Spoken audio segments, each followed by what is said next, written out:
ये देखो कैमरा मैंने दोबारा से करवा दिया, रीटेक क्या करवा दिया, इसको बताओ कि हम लोग रीटेक नहीं करवाते यार। अच्छा चलो चलो चलो रीटेक हो गया, ऐसे ऐसे ऐसे चलो जी। इस घर की सबसे खास बात है ड्राइंग रूम। चलो ड्राइंग रूम दिखाओ, आ जाओ। इतना प्यारा माशाल्लाह ड्राइंग रूम है। हाँ जी, अच्छा इस ड्राइंग रूम में क्या खास बात है? इस ड्राइंग रूम की खास बात ये है इसकी सीनरी, वाह जी वाह भैया।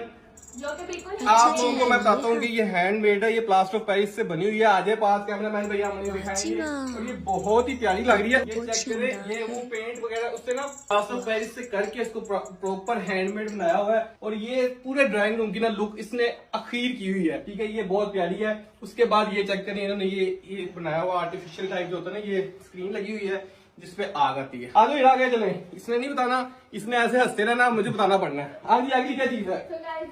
मैं गिनने लगा था, ठीक है गेस्ट रूम। भैया ये गेस्ट रूम आ गया, ठीक है। साथ साथ शॉर्ट चलते जाएंगे, आपको पता चलता जाएगा। हमने शॉर्ट्स पहले